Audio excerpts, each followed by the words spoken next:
Bonjour pasteur, j'espère que vous allez bien. J'ai vu la vidéo Can I Love, l'amour suffit-il pour être heureux, et je vous remercie d'avoir traité ce sujet. Sincèrement, merci beaucoup.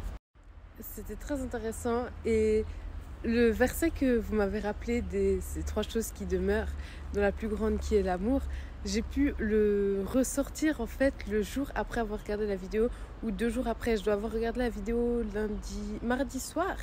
Et j'ai ressorti ce verset en fait en cours. Je parlais avec des camarades de classe et je leur ai dit mais vous savez c'est quoi les trois plus grandes choses? Du coup ça m'a fait vraiment du bien et vraiment merci beaucoup. Une chose que j'ai retenue dans toute la vidéo, je ne sais pas si vous l'avez dit textuellement, mais c'est que l'amour est une personne qui est destinée à être partagée. Autrement dit, lorsqu'on connaît l'amour, on est obligé de transmettre cet amour à notre prochain. Et Pasteur Simon a intervenu en disant que dans quel intérêt on posait nos actions en fait. Est-ce que c'était dans notre propre intérêt ou est-ce que c'était pour l'autre? Et c'était aussi très intéressant de comprendre qu'en fait l'amour même ne se manifestait pas que en tant que l'amour, mais ça se manifestait en fait dans tous les actes et les fruits en fait de l'esprit qui en découlent. Donc la patience, la bénédicité, la bienveillance, la bonté, etc. Ensuite, je sais que je parle beaucoup, mais permettez-moi juste de revenir sur la phrase que j'ai dit au début. Donc l'amour est une personne destinée à être partagée, et cette personne c'est Jésus-Christ même. Et je crois que c'est Pasteur Simon qui a dit que est-ce que Dieu suffit-il à être heureux? Et la réponse me semble évidente, que Dieu suffit à être heureux. Dieu suffit non seulement à être heureux, mais à tout ce qui en découle. J'entends réussir professionnellement, réussir dans sa vie familiale, dans son ministère, dans ses projets, et même physiquement, être bien physiquement avec soi-même, avec les autres. Et Dieu, en fait, suffit simplement, sans besoin d'avoir ajouté une suite à cette phrase, mais Dieu suffit. En tout cas, sincèrement, merci. Je voulais juste profiter de répondre. Pasteur Simon avait conclu la vidéo en disant « La balle est dans ton camp ». Donc, j'ai pris cette balle et j'ai répondu. Donc, merci beaucoup. J'attends les prochaines vidéos avec impatience. Et voilà, bisous! L'amour est ce lien de perfection qui nous unit et qui nous rassemble. Qui nous permet d'alimenter le souvenir du jour où Jésus nous a sauvés. Bonjour à tous, nous sommes Simon et Vévette. Oko. Bienvenue sur Can I Love.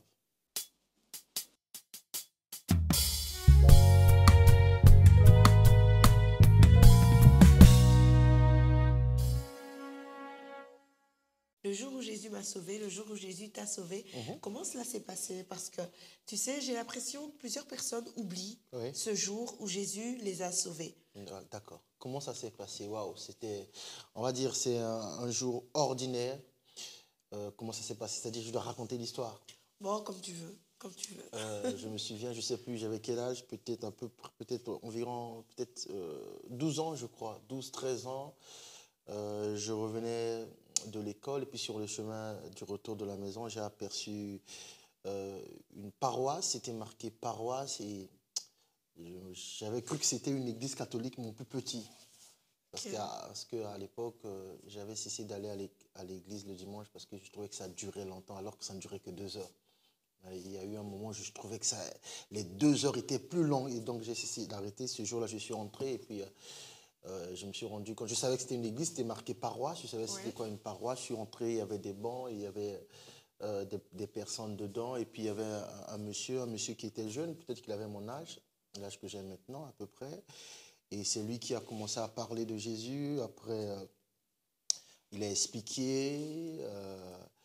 Il a présenté Jésus, en fait. Il a présenté Jésus, il m'a fait faire la prière. Et puis, quand j'étais arrivé, ils étaient en train de chanter un chant. Et puis, il nous a appris ce chant en nous donnant des feux. Et puis, on a commencé à chanter la chanson qui dit « À Dieu soit la gloire, par son grand amour. Dans mon âme noire s'est levé le jour. Jésus sur la croix. Jésus mourit à ma place sur la croix, je pense. Il me donne sa grâce et je la reçois. Et puis après, je suis resté toute l'après-midi à l'église, je pense. Et puis après, je suis rentré chez moi avec, pas une Bible, mais... Un fascicule ou quoi? Un petit livre, non, un petit livre comme ça qui était, je crois, un résumé des évangiles. D'accord. Et notamment la partie où Jésus va recruter Pierre et que Pierre était à la pêche. Et c'est là que j'ai découvert la fameuse parole, jette sur le filet, ou non, jette le filet. Ou sur ta parole, je jetterai le filet. Jette le filet, Ouais. et du coup, ben, c'est la première histoire que j'ai connue dans la Bible, et c'est l'histoire que j'ai le plus aimée jusqu'à aujourd'hui. J'ai toujours aimé cette parole, jette le filet. Sur ta parole, je jette le filet. Sur ta parole, je jette le filet, d'accord, très bien. Et ça, c'est le jour où tu as rencontré Jésus, ou est-ce que c'est le jour où il t'a sauvé? Quelle distinction fais-tu? Moi, je parlerai de moi aussi après, mais d'abord toi. Quelle distinction fais-tu? Parce que j'ai remarqué, en fait, que plusieurs personnes oublient le jour où Jésus les a sauvés, et ce qui entraîne qu'en fait, ils continuent de mener leur vie sans se rendre compte que ce Jésus qui les a sauvés peut être le guide de leur vie tous les jours et finalement les sauver tous les jours. Bon, c'est difficile de dire que Jésus... c'est difficile de dire qu'on ait rencontré Jésus. Oui. Non, je vais le dire comment. J'essaie d'exprimer. C'est difficile de dire que Jésus m'a sauvé, parce que ta question, c'est le jour où il m'a sauvé ou il m'a rencontré. Il est difficile pour Jésus de te sauver sans rencontre. Ok. Donc, c'est vrai qu'il peut arriver qu'il te rencontre sans qu'il te sauve. C'est ça. Mais s'il t'a sauvé, c'est qu'il t'a forcément rencontré. Donc, je pense que c'est le jour où je l'ai rencontré et il m'a sauvé aussi. Pourquoi je dis ça? Parce qu'en sortant de là, plusieurs années jusqu'à maintenant, cette chanson-là, c'est la chanson que je maîtrise le mieux. À Dieu soit la gloire par son grand amour. C'est la chanson que j'ai retenue. Et à chaque fois que je rencontrais des gens et qu'on devait parler, par exemple, de Dieu ou de la religion et qu'il y avait une chanson à chanter, ben moi, je chantais celle-là. Et les gens me disaient toujours, mais c'est une vieille chanson, c'est pour les vieux. Et je sentais vraiment comme avec l'air des vieux, parce qu'il y avait des vieux dans la salle. Gloire à Dieu, gloire à Dieu. Et ils faisaient ça avec des... T'écoutes sa voix. Ouais, je ne suis pas chanteur, mais surtout j'aimais la partie. Ô venez au Père, Jésus est vainqueur. Tu vois, plusieurs années, c'est ça que j'ai gardé en fait. Même si après j'ai cessé d'aller à l'église, même si je ne lisais pas ma Bible, même si je ne priais pas, mais moi, quand il s'agissait de parler de Dieu ou de chanter une chanson de Dieu, je ne chantais pas les chansons populaires connues à l'époque de certains musiciens, mais moi, c'était cette chanson-là. Très bien. Et c'est drôle, c'est cette chanson que tu as gardée, ce cantique que tu as gardé à l'esprit, ça t'a marqué. Faut-il nécessairement, en fait, que l'on garde quelque chose alors qu'on a rencontré Jésus? Il y a le souvenir, il y a une marque, faut-il nécessairement, je ne crois pas, il y a un souvenir, oui. Pourquoi? Parce qu'en fait, le fait que j'ai gardé ce cantique dans mon esprit est la preuve que j'ai compris ce cantique. Wow. C'est la preuve qu'en fait, le monsieur qui m'a présenté Jésus, il a bien fait son travail parce que je l'ai compris. Je ne l'ai pas retenu parce que ça me plaisait, vu qu'on avait un recueil comme ça, il y avait plusieurs chants. Tu avais 12 ans comme ça, c'est ça? Oui, c'est ce chant-là que j'ai retenu. Et il y avait un autre chant que j'avais retenu qui consistait à dire merci. C'est les deux chants que j'avais retenus. Mais le premier, c'est vraiment... vous voyez, à l'âge de 12 ans, quelqu'un se rend compte de cette parole qui dit « Dans mon âme noire s'est levé le jour ». Dans mon âme... Est-ce que je pensais que j'avais une âme? Je ne crois pas. Est-ce que je me disais même que mon âme était noire, sombre? Je ne crois pas. Mais j'ai retenu ce jour-là. J'ai aussi retenu le cantique qui disait merci, je crois. Nous voulons te dire merci. Je ne sais pas si le titre c'est merci. Merci. Voilà. Nous voulons te dire merci. D'un cœur reconnaissant. Merci. Car tu as donné Jésus-Christ. Ton fils, c'est vraiment les deux. Je suis sorti de là, les deux cantiques ne sont jamais sortis de moi. Wow. Parce qu'il y a un cantique où mon âme est sauvée, il y a un autre cantique, je dis merci. Est-ce qu'il faut forcément retenir quelque chose? Bien sûr.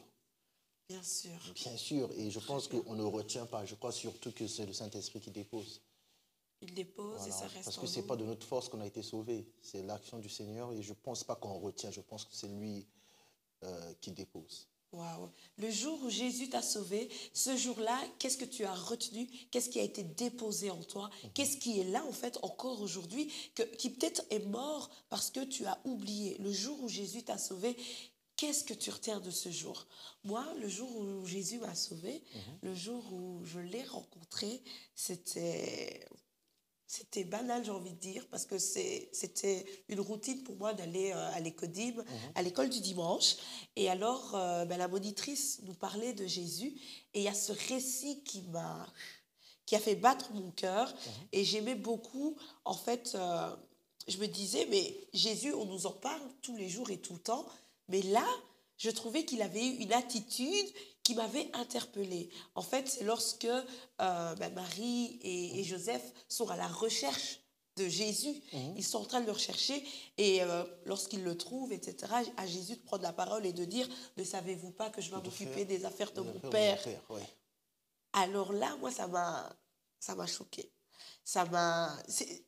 Je ne sais même pas pourquoi c'est ça qui m'a choquée, pourquoi c'est ça que j'ai retenu, mais je sais une chose, je me suis dit, waouh, mais il est jeune, et il a répondu à ses parents pour leur expliquer qu'il devait s'occuper des affaires de son père. Et il répondait à ses parents.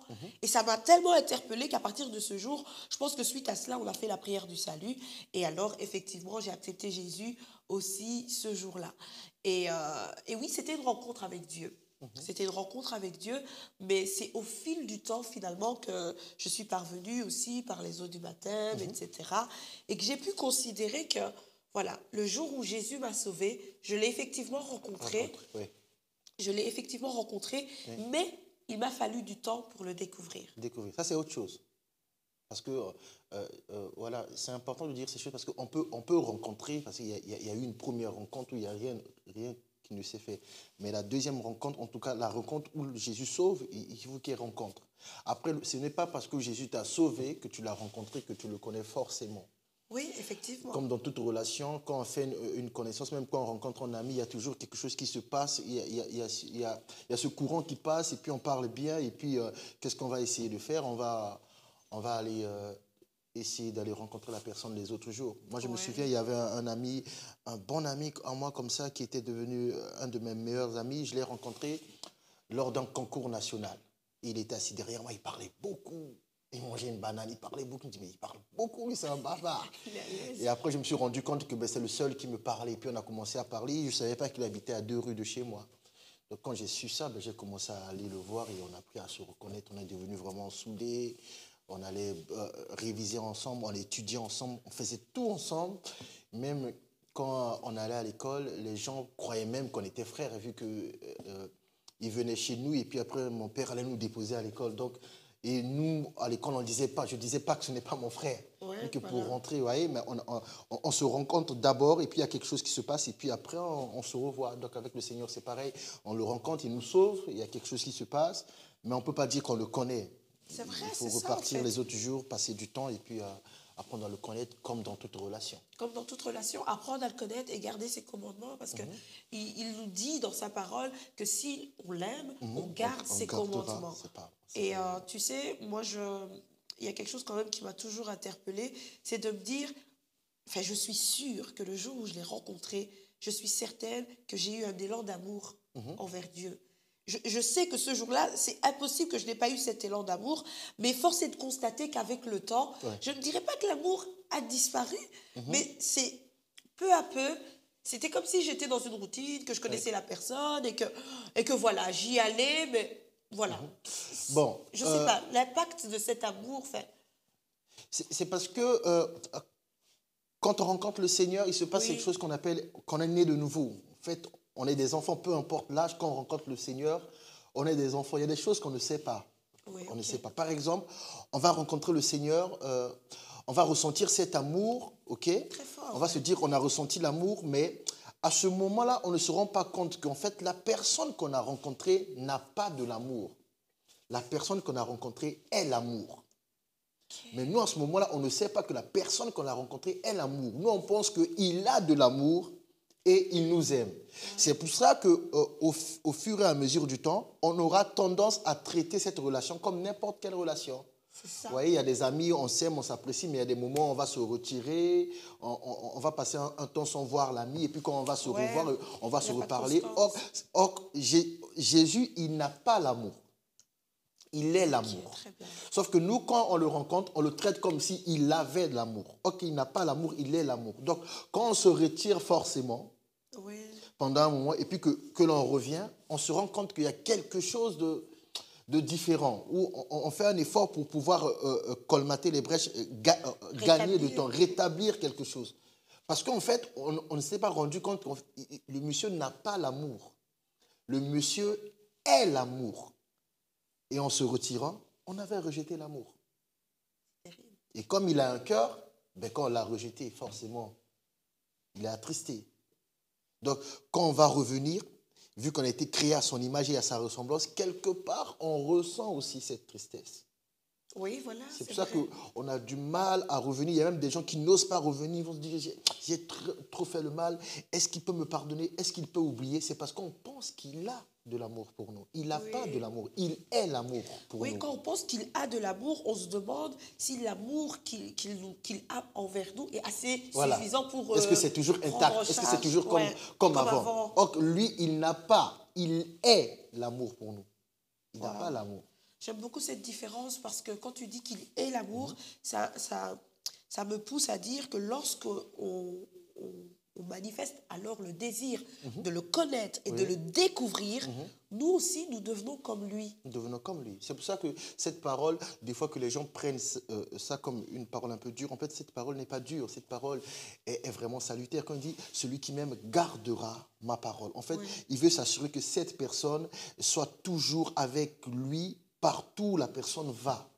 Parce qu'il y a une parole. Vous voyez, une parole, c'est quelque chose que l'on retient à son esprit. Une parole, c'est une direction. Une parole, c'est un conseil.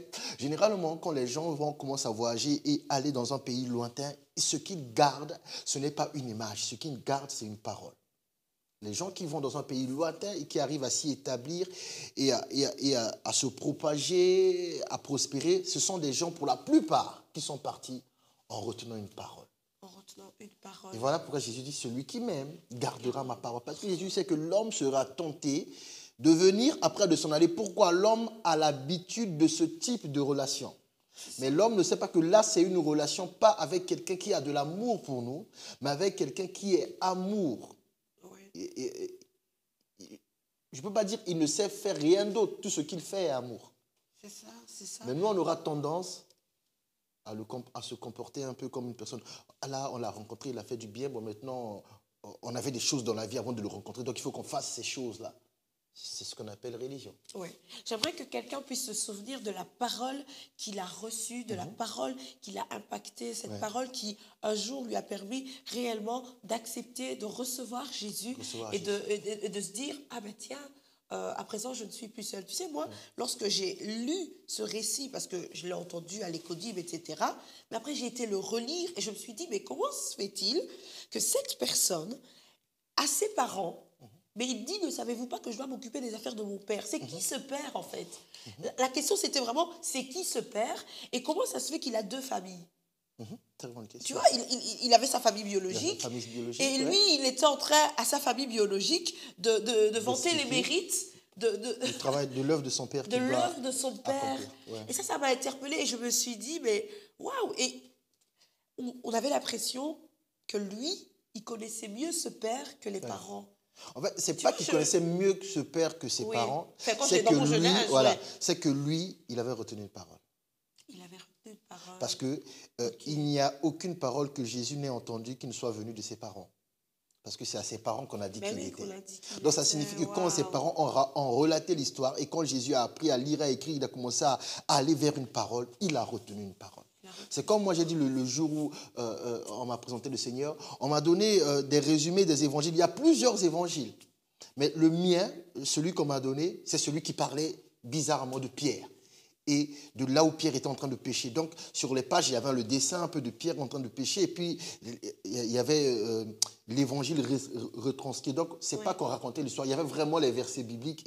Mais c'était un peu, peut-être qu'on m'a donné à cause de mon âge. C'était un peu, ça faisait un peu BD, ça faisait un peu bande dessinée comme ça. Mais et pourtant, il y avait plusieurs. Il y a plusieurs évangiles. Mais moi, celui qu'on m'a donné, c'est celui de Pierre. Et cette parole de lancer le filet sur sa parole, sous sa parole, c'est ça que j'ai gardé.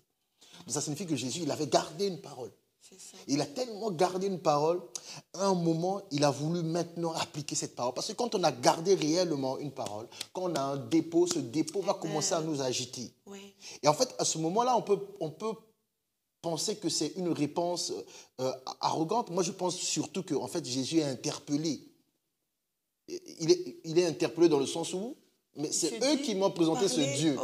Mais comment c'est eux qui ne savent pas que je dois faire l'œuvre de mon Dieu? C'est eux qui me l'ont dit. C'est pour ça que je dis, ne savez-vous pas? En fait, ça vient de vous. C'est toujours comme ça. Ça signifie que c'est ce qui prouve que les hommes ne sont que des relais et que Jésus lui-même prend la suite. Moi, le monsieur qui m'a parlé du Seigneur, je ne connais même pas son nom. Okay, ouais. Je n'ai même pas pour ça cherché à connaître son nom. Tout de suite, j'ai rejoint le groupe des vieilles personnes, des grandes personnes qui chantaient là. Et bizarre, je chantais aussi les mains levées. Là. Gloire à Dieu, gloire à Dieu. Terre écoute sa voix. Ouais. Et c'est bizarre. C'est les seules personnes, les vieilles personnes, qui jusqu'aujourd'hui m'ont dit, un jour, je chante bien. Wow. Mais à part ça, j'ai jamais vu quelqu'un qui me dit, je chante bien.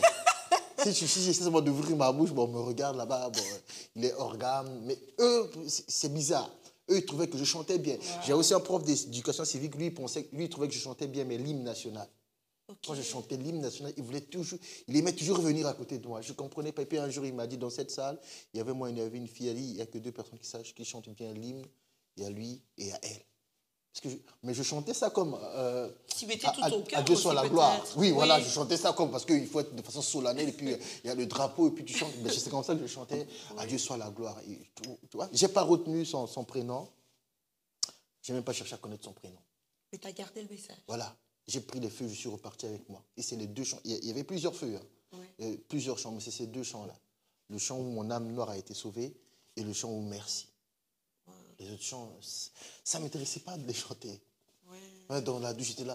Dans mon âme noire, c'est levé. Tu l'as emporté partout avec toi. Je pense même pas que je me rendais compte de ce que je disais, mais j'étais étonné. Oui, c'est faux, en fait, ces paroles. Mon âme s'est levée le jour. C'est quoi ça? Gloire à Dieu, terre écoute sa voix. Et puis j'aimais bien faire leur voix. Ô venez au Père. Mais là, quand tu leur parles, t'es ému en plus, tu fais rire. Ouais, je pense que cette personne a été très simple et elle a transmis le message. Voilà pourquoi rencontrer Jésus, ça ne se fabrique pas. Ça ne peut jamais se fabriquer. Parce qu'il y a quelque chose qui se passe. Et il y a toujours une parole que l'on retient. Et en fait, quand je lis l'histoire de Pierre, cette histoire m'intéresse, mais j'oublie moi-même que je m'appelle Simon-Pierre. C'est ça. Donc moi, je lis cette histoire, ça m'intéresse. Ouais. Je ne fais même pas rapprochement Simon-Pierre, même pas. Il s'est passé plusieurs années. Avant que tu te... J'ai jamais fait un rapprochement jusqu'au jour où je rencontre un monsieur qui me demande mon prénom. Il raconte l'histoire de Pierre. Et il raconte cette histoire. Je dis, oh, mais ça c'est l'histoire de Pierre que je connais. Après, il me demande mon nom. Alors je dis Simon. Après, il me dit, tu es Pierre, c'est cette Pierre. Je bâtirai mon église. Avant ça, je n'avais pas fait de rapport, de rapprochement. Il y avait plusieurs évangiles. Le monsieur, il met sa main dans le tas, il prend une BD, la BD qu'il me donne, c'est l'évangile de la rencontre de Jésus avec Pierre, où on parle de Jésus et Pierre. Et plus tard, mais sans me rendre compte, mais j'aimais jeter le filet. J'aimais jeter le filet. Quand on a rencontré, on l'a rencontré. Ça c'est... C'est certain, ça s'invente en pas. fait. Oui, ça s'invente pas. C'est certain. C'est vraiment certain. Et des fois, quand on écoute certaines personnes, on a l'impression qu'eux, ils lient le fait d'avoir rencontré Jésus au fait d'être baptisé. Non. Ça n'a rien à voir. Tu as été baptisé plus tard parce que tu l'as rencontré. Oui. Après, si tu n'as pas de souvenir d'avant le baptême, c'est peut-être un signe qu'en fait, tu n'as pas rencontré. Tu as fait comme tout le monde. À ce moment-là, alors le jour du baptême devient le jour de ta rencontre. Avec Dieu, oui. Mais sinon, normalement... Tu dois l'avoir rencontré avant le baptême, si vraiment c'était sérieux. Vous voyez, des fois, bon, malheureusement, des fois, ce n'est pas sérieux, les gens suivent les autres. Moi, c'est bizarre, je n'ai suivi personne. J'ai vu un bâtiment bleu, blanc, et on a marqué paroisse. J'ai su que c'était une église, mais c'était petit. Ouais. J'entends du bruit, ça ne ressemble pas à une église catholique, mais ça ressemble en même temps à une église catholique. Je rentre dedans, il y a des bancs comme l'église catholique, mais leur façon de faire, ce n'est pas comme l'église catholique. Tu vois, il n'y a personne qui m'a accompagné. J'ai pris les champs, je suis rentré chez moi. Mais quand je suis allé chez moi, dans ma rue, les quelques amis que j'avais, je leur ai parlé. Oui. Et puis on est repartis là-bas, nous tous. Donc, on est repartis là-bas. Et puis il y a 2 amis, je pense aussi, qui ont, comme moi, accepté Jésus, qui ont commencé à chanter. Mais moi, je les amène là-bas parce que voilà, c'est une église. Je ne dis pas que je les emmène là-bas dans le sens où je dois gagner des âmes. Je ne sais pas c'est quoi gagner des âmes. Pas ce que c'est. Je dis à des amis, ah, mais il y a un truc là-bas, c'est chouette, quoi. Venez, on va aller là-bas au lieu de jouer ici. Ouais. Et puis on est allé là-bas. Mais en fait, c'est toute la simplicité qui est belle, en fait. Ouais. C'est cette simplicité, je pense, qui, à chaque fois qu'on s'en souvient, nous touche encore, en fait. C'est la simplicité. Enfin, c'est simple et c'est profond. Oui, parce qu'on ne m'a pas dit, va gagner des âmes. On ne m'a pas dit, voilà, on t'a sauvé, tu es maintenant un sauveur, va sauver. Mais tu sais, je ne dis pas que gagner des âmes, c'est un concept ou quoi que ce soit, mais quelquefois, on s'y perd en fait. On perd, comment dire, on dévalue la profondeur de cette rencontre avec le Seigneur parce qu'on veut rentrer dans des cases et dans des... On se sent investi d'une mission, on veut justifier quelque chose. Et ça, généralement, ça arrive, c'est parce que quand on n'était pas chrétien, on avait l'habitude de critiquer les chrétiens.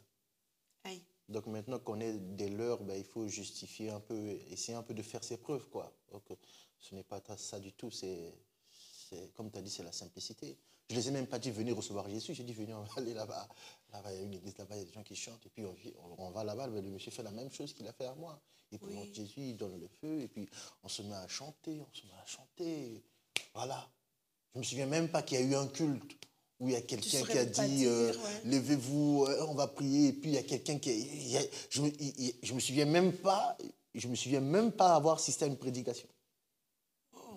Je me souviens juste qu'on vient, on s'assied sur des bancs comme ça, il n'y a même pas des gens qui chantent, on est là, on parle, et puis tout le monde chante. Donc j'aurais même dit, on dirait qu'on arrivait à l'église avant qu'il y ait culte. Parce qu'il n'y a même pas histoire de pasteur, je ne sais même pas le monsieur il est quoi, mais on est en train de jouer avec des amis de la rue, j'ai dit mais on est en train de jouer, mais là-bas il y a un truc, là. On allait là-bas, jusqu'à ce que les parents ont remarqué. Tu as fait l'œuvre là-bas, les parents ont remarqué, parce qu'un jour, et puis mon père débarque, et mon père savait qu'il allait me trouver là. Ah, il savait déjà, il avait remarqué. Voilà, et j'étais pas là, ben, il a remarqué, il est souvent absent, il est où? Il est à l'église. Il est allé me chercher, il a dit au monsieur, je ne suis pas contre, mais je veux que mon enfant... fasse d'abord l'école. Et puis on est parti, et puis je ne suis jamais reparti à l'église. Et puis tu n'es voilà, plus jamais reparti. Il faut que j'obéisse à mon père. Mais oui, il a dit, après il n'avait pas tort, je commençais à aller là-bas tout le temps, mais lui il voulait que je réussisse. Mais il n'y a pas eu... Il a été te chercher dans le temps. Il savait où me trouver. Oui, Il savait où me trouver. Mais je n'allais pas là-bas. Et puis, en rentrant à la maison, il n'y a pas eu le discours vos églises, l'église, c'est pas bien. Non. Il n'y a pas eu de ça. Il ne s'est même pas opposé à ça. Parce qu'il y a aussi le côté, il sait comment il a éduqué son enfant, il sait que ce n'est pas des bêtises. Il m'a juste dit, voilà, mais il faut quand même prendre le temps. C'est mieux de faire l'étude d'abord. J'ai fait l'étude d'abord, mais faire l'étude, c'est vraiment suivre. Et puis, j'ai arrêté. Et quand à un moment, j'allais à l'école, je passais toujours par là. Et puis, à un moment, ça n'existait plus, cette église-là. Je voyais toujours le bâtiment. Il n'y avait plus le mot paroisse. C'était plus la même couleur. Je ne sais pas c'était devenu quoi. Alors, je ne savais pas ils sont passés où. J'ai continué mon chemin. J'avais ma BD à la maison. Je lisais mon histoire de temps en temps. Et puis voilà. Et puis voilà, tu as fait ton bout de chemin. Mais ça, c'est le jour où Jésus t'a sauvé. J'ai aussi mon propre jour où Jésus m'a sauvé. Et je pense qu'une personne qui nous écoute aujourd'hui a aussi son jour où Jésus l'a sauvé. Ou du moins, si ce n'est pas le cas, ce jour, aujourd'hui, ce moment, peut-être l'opportunité pour toi d'être sauvé, de le rencontrer, d'être récupéré et de faire partie de sa famille. Parce qu'en fait, lorsque je parlais de Jésus qui revendique les affaires de son Père, il faisait mention d'une famille à laquelle il appartenait en fait. Et toi aussi, tu peux appartenir à cette famille parce qu'il y a l'amour qui est ce lien de perfection, mais c'est également un lien de filiation finalement. On fait partie d'une famille, on intègre une famille et on n'est plus seul.